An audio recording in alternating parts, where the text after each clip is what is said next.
한 절 말씀 우리 함께 목소리를 맞추어서 읽고 하나님 앞에 영광 올려드리기를 원합니다. 다 같이 시작. 여호와는 나의 빛이요 나의 구원이시니 내가 누구를 두려워하리요. 여호와는 내 생명의 능력이시니 내가 누구를 무서워하리요. 아멘. 주님의 생명력을 가지고 오라는 제목으로 함께 은혜 나누기를 원합니다. 우크라이나 전쟁을 우리가 실상 보고 있죠. 요즘은 SNS가 워낙 발달이 돼 있어서 현장에서 벌어지는 일들을 우리가 직접 바로바로 볼 수 있고 느낄 수가 있습니다. 참 비참합니다. 도시 하나가 폐허가 되는 시간은 그리 길지 않더라고요. 얼마나 무기가 무섭게 개발이 되어 나왔는지 정말 순식간입니다. 인간이 가진 그 무기는 어떻게 표현할 수 없을 정도로 힘이 있습니다. 그런데 핵무기는 얼마나 더 강력한 힘을 가지고 있을까요? 하나님께서 우리에게 사랑과 기쁨과 하나님 감격 속에서 만드셔서 우리에게 주신 거예요. 그리고 그것을 관리하고 다스리고 그렇게 해서 잘 그것을 만들어가라고 청지기적인 사명을 주셨는데 오히려 그걸 망가뜨려 버렸습니다. 하나님은 생명의 힘을 갖고 계십니다. 하나님 손길은 무에서 유예요. 창조의 하나님이십니다. 그럼에도 불구하고 독생자 예수 그리스도를 우리에게 주셨어요. 그리고 그분의 생명으로 우리의 생명을 대신하셨어요. 도적이 오는 것은 도적질하고 빼앗고 죽이는 것이 목적입니다. 그래서 세상은 서로를 향해 끔찍한 일들을 자행해 왔습니다. 자신들의 정당성을 앞세워서 말해요. 하지만 하나님 아버지는 그러한 세상 속에 당신의 영원한 생명을 우리에게 주기 위해서 스스로를 내어놓으셨습니다. 스스로를 오픈하셨습니다. 육신을 입고 이 땅에 오셨습니다. 그래서 누구든지 믿고 고백하기만 하면 우리의 생명은 주님의 능력으로 회복되고 영원한 하나님 나라를 얻게 되고 영원한 생명을 누리는 구원받은 천국 백성 하나님의 자녀로 거듭나게 될 줄로 믿습니다. 얼마나 놀라운 축복인지 몰라요. 오늘 우리는 주님의 생명력을 가진 자로 이 땅을 살아갈 때 주님의 생명의 힘을 통해서 하나님의 나라가 어떤 것인가를 보여주고 간증하는 삶이 우리 가운데 펼쳐져야 되는 거죠. 오늘 본문의 다윗은 정말 기가 막힌, 참으로 기가 막힌 그러한 어려움 속에 빠집니다. 고난의 한가운데 서요. 극박한 위기 상황이 펼쳐집니다. 대부분의 많은 인생들은 이러한 고난의 상황을 막다트리면 넘어지고 쓰러지고 자포자기하고 그리고는 아예 그냥 다 내려놓습니다. 그런데 다윗은 그렇지 않았습니다.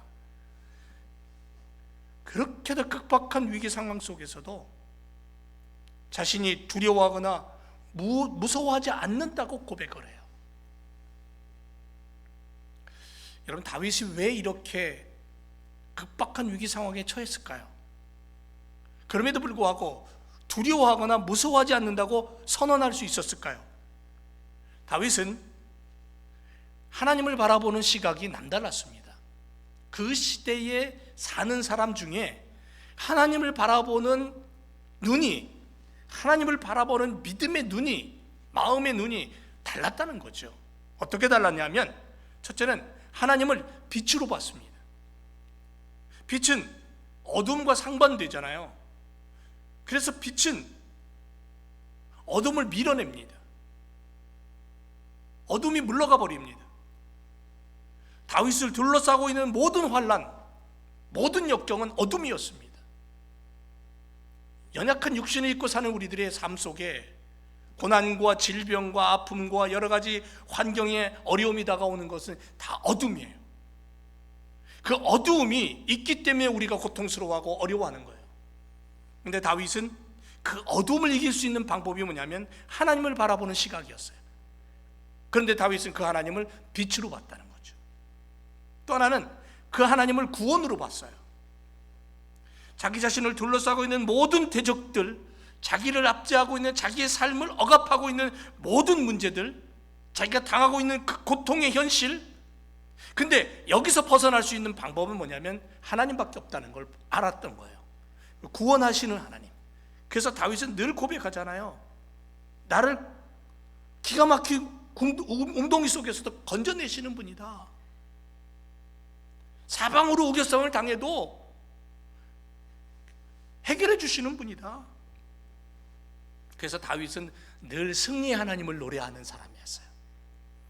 세 번째, 다윗이 하나님을 바라보는 시각이 달랐다는 이유가 뭐냐면요, 하나님을 어떻게 봤냐면 생명의 능력으로 봤어요.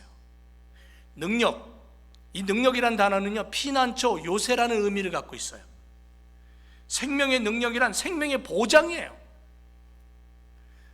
하나님은 다윗의 생명을 안전하게 지키시고 보장해 주시는 분이다. 그래서 아비가일은 다윗의 생명이 여호와와 함께 생명싸개 속에 있다라고 사무엘상 25장에 얘기해요. 생명싸개 속에 있다는 거예요. 하나님이 그렇게 싸서 보호하신다는 거예요. 생명의 근원 되신 하나님이 다윗의 생명을 보호하시고 붙잡고 계시다는 거죠. 그래서 다윗은 이러한 확신을 가지고 어떤 대적으로부터 둘러싸여 있고 급박한 위기가 펼쳐진다 할지라도 뭐라고 고백하냐면, 내가 누구를 두려워하겠느냐, 내가 누구를 무서워하겠느냐, 내가 무엇을 바라보면서 고통스러워하겠느냐, 그렇게 고백하는 거예요. 여러분, 우리 에베네셀의 하나님 잘 알죠? 사무엘상 7장 12절에 보면 사무엘이 돌을 취하여 미스바와 센 사이에 세웠습니다. 그리고 여호와께서 여기까지 우리를 도우셨다라고 그렇게 고백하면서 에베네셀이라는 이름을 붙였습니다. 왜 그랬냐면 하나님의 법궤를 전쟁하면서 블레셋에게 뺏겨버려요. 종교적으로 방황합니다. 이스라엘이 종교적으로 방황한다는 것은 심각한 문제거든요. 이스라엘에 하나님이 없으면 그들도 없는 거예요. 그렇게 시작한 민족이기 때문에 하나님을 잃어버렸다, 하나님을 찾지 못한다, 방황한다, 이건 심각한 겁니다. 오늘날 그리스도인들이 예수 그리스도의 십자가를 잃어버렸다, 그리스도의 십자가가 가슴에서 떠났다, 삶 속에서 예수 그리스도가 없어졌다, 심각한 겁니다. 아무리 많은 돈을 벌고 아무리 많은 부와 명예를 가졌다 할지라도 심각한 거예요. 그 당시 우상을 섬기고 하나님을 배반하며 살아갔던 그들, 하나님을 믿어야 되는 그들이 어리석게도 하나님 없는 다른 것들을 하나님으로 믿었다는 거죠. 하나님은 그럼에도 불구하고 스스로 당신의 땅을 찾아오십니다. 법궤가 블레셋 땅에서 스스로 이스라엘 땅으로 들어와요. 아비나답 집에 20여 년 동안 있습니다. 사무엘 선지자는 백성들에게 회개를 촉구하고 미스바에 모여서 무릎을 꿇고 각성운동을 합니다. 예배를 드리고 무너진 제단을 다시 쌓고 올바른 예배를 드리는 거죠. 그 소식을 듣고 블레셋이 덤벼듭니다. 그런데 하나님을 향한 신앙 회복을 이룬 이스라엘을 이기지 못해요. 오히려 하나님이 싸우시더라고요. 그래서 사무엘은 승리의 기념으로 미스바와 센 사이에 돌을 세우고는 여기까지 도우신 하나님, 에베네셀의 하나님, 이렇게 얘기합니다. 이렇게 고백합니다.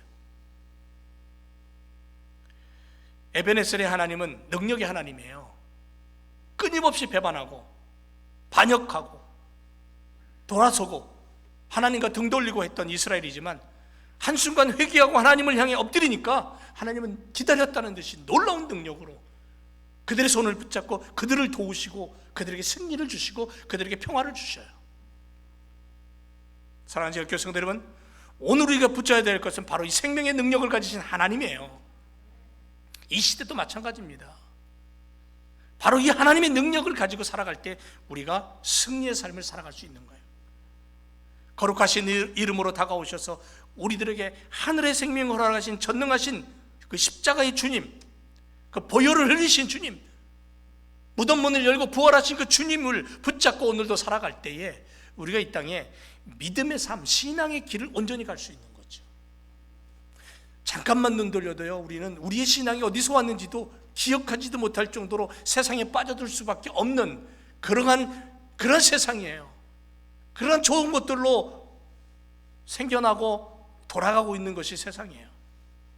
그러므로 우리가 주님의 생명력을 가지고 살아가야 돼요. 생명력 있는 주님의 그 손길을 의지하며 살아야 된다는 거죠. 주님의 생명력을 가졌다는 것은 뭐냐면 예수님의 생명의 힘을 통해서 치유를 경험하라는 거예요. 그래서 주님의 생명력을 가졌다는 것은요, 회복이에요. 치유의 능력이 나타나는 거죠. 고치시는 하나님. 그래서 주님의 생명력은 치유의 생명력이다. 십자가 보혈을 바라볼 때 우리는 치료의 하나님을 만납니다.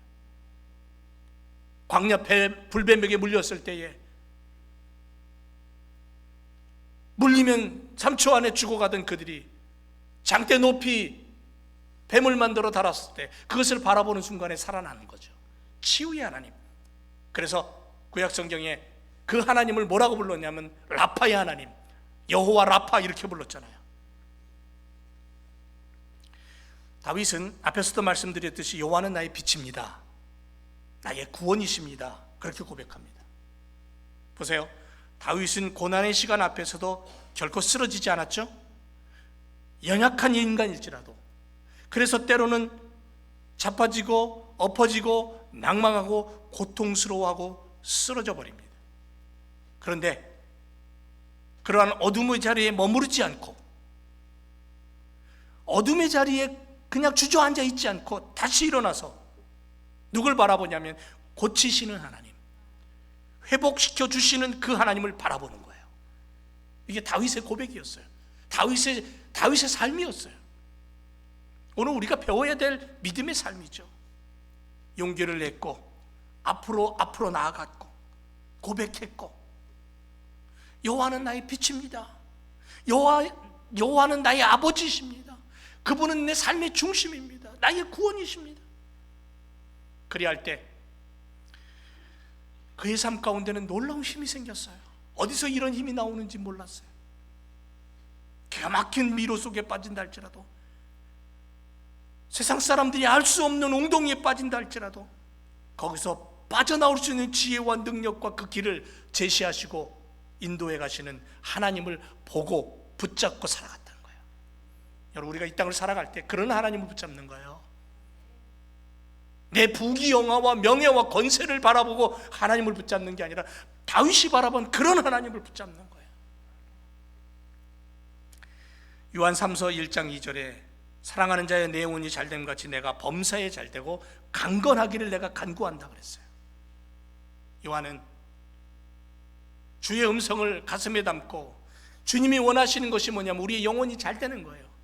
영혼이 잘 된다는 것은 우리가 건강한 거예요.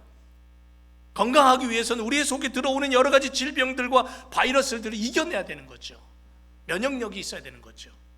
그건 결국은 하나님을 바라보는 거예요. 그 하나님이 누구냐? 라파의 하나님이라는 거죠. 치료하시는 하나님.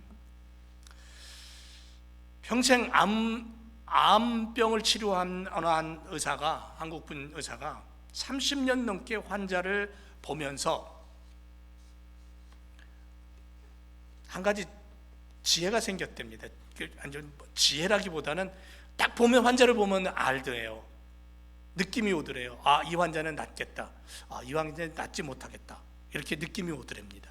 그래서 그 의사는 이렇게 얘기하는데요, 세 가지를 보면 안 돼요. 첫째는 나을 사람은 아프기 전보다 부부 사이가 좋아진대요.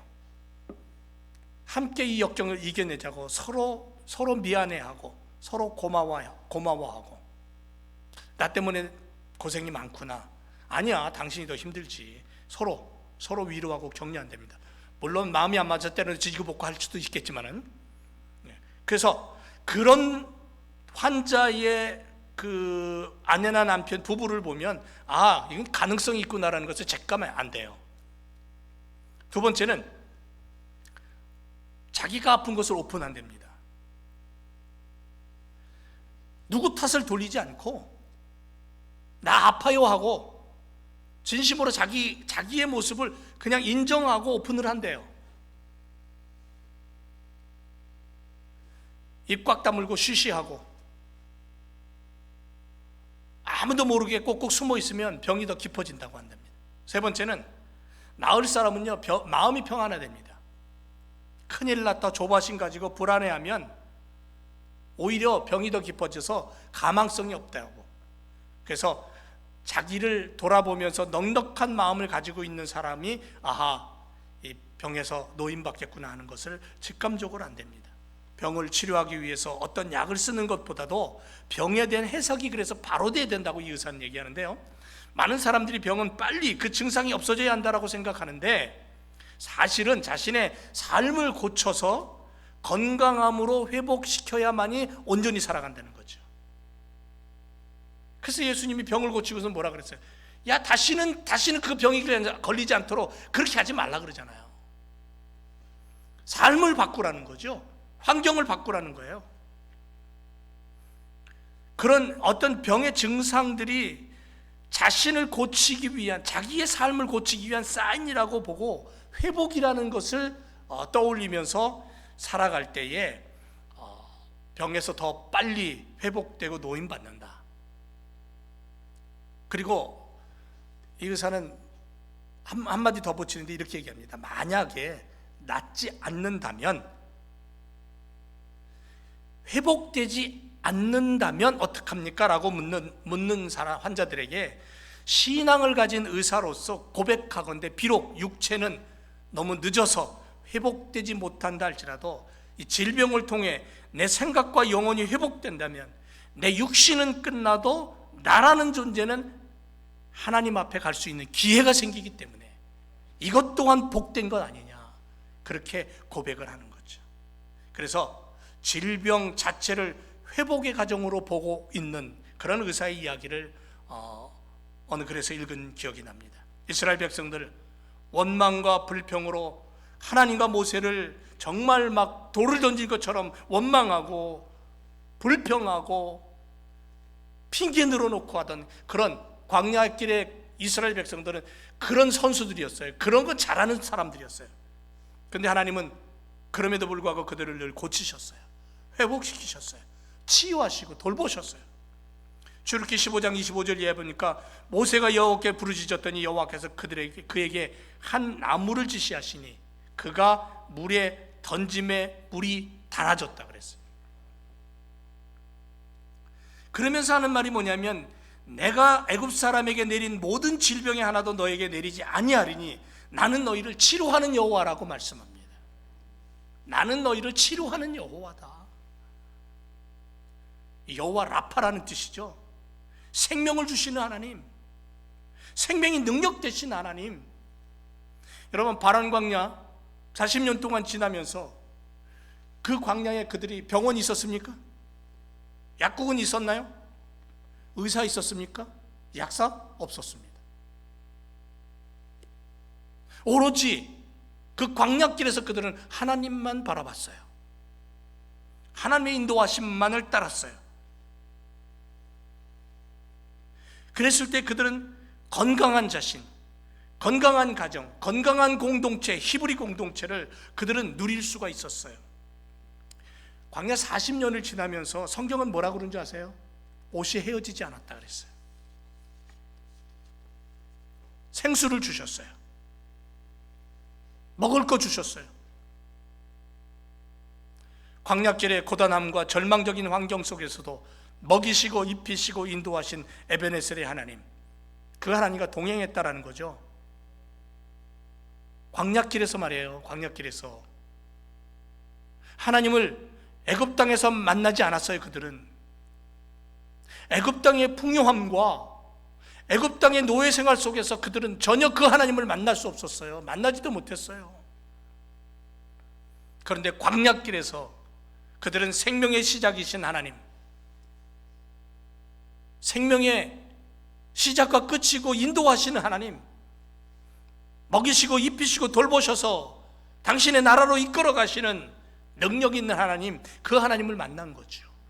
구름기둥 불기둥으로 인도해 가시면서 그 광야에서 나고 자라서 훈련받은 수많은 전쟁에 능한 민족들과 싸워서도 능히 이길 수 있는 힘과 지략을 주신 하나님, 우리는 치료하시는 의사이신 하나님을 믿고 의지하며 살아갈 때 우리의 이민 생활 속에서도, 이 땅에서의 삶 속에서도 하나님은 우리에게 승리를 주시고 하나님의 능력을 경험하게 해 주실 줄로 믿습니다. 그래서 그 하나님을 이스라엘 사람들은 여호와 라파라는 신앙 고백으로 불렀어요. 영어로는 뭐라 그러냐면 힐링가십니다. 고치시는 하나님이에요. 치료하시는 하나님, 의사이신 하나님. 여러분, 우리의 이민생활 초기 한번 생각해 보세요. 초창기 때 여러분들 초창기 때 다 상황이 다릅니다. 옛날 10년 전, 20년 전, 50년 전 상황이 다 다릅니다. 옛날 4, 50년 전에 이민 오신 분들은 김치가 없어가지고 양배추를 가지고 김치 만들어 먹었다는 얘기도 하고 여러 가지 얘기들을 하십니다만, 우리의 이민 생활이 어쩌면 광약길일지도 모릅니다. 말이 안 되기 때문에 처음에는 주치의도 없죠. 약도 사 먹을 줄 모르죠. 갑자기 애가 아파서 열이 100도가 넘으면 이건 당장에 병원에 달려갈 상황도 되지 않고 보험도 없고, 약국에 찾아가서 무슨 약을 달라 그럴지 말도 안 되니까 할 수도 없고, 발만 동동 고르고, 그럴 때 뭐 했습니까? 그럴 때 애를 붙잡고 기도하지 않았나요? 신앙의 부모들은 그때 기도했어요. 그러면 신기하게도 기도하면 병이 나았어요. 애 열이 떨어졌어요. 이민생활 광약길입니다. 어쩌면 가슴이 답답하고 온 밤을 지새며 가슴이 찢어지는 그런 밤도 지샜을 거예요. 하지만 그럴 때마다 다가오셔서 우리의 마음을 위로하시고 우리의 마음을 치료하시는 분이 하나님이셔요. 그리고 우리에게 단단함을 주셔요. 그래서 여기까지 온 거 아닙니까? 그 힘든 생활 속에서도 아이들이 그래도 잘 자라줘서 자기의 삶을 살아가는 모습을 보니 감사하고요. 시편 34편 18절 이하에 여호와는 마음이 상한 자에게 가까이 하시고 중심에 통회하는 자를 구원하신다 그랬어요. 의인은 고난이 많으나, 참 신기해요. 의인은 고난이 많대요. 여호와께서 그 모든 고난에서 건지시는도다. 그 모든 뼈를 보호하시며 그 중에 하나도 꺾이지 않게 하겠다. 이게 하나님 약속이잖아요. 러시아의 작가 톨스토이는 사람은 저마다 자기 십자가를 지고 살아가는 인생이다라고 그렇게 말했습니다. 겉으로는 좋아 보이고 근심 걱정 없는 것 같아도 속을 들여다보면 실상 썩어 문드러진 인생이 얼마나 많습니까? 고민과 걱정과 갈등과 그것이 결국은 마음의 병이 되고 우울증이 생기고 그것이 육신의 병으로 번지고, 주님 우리에게 말씀합니다.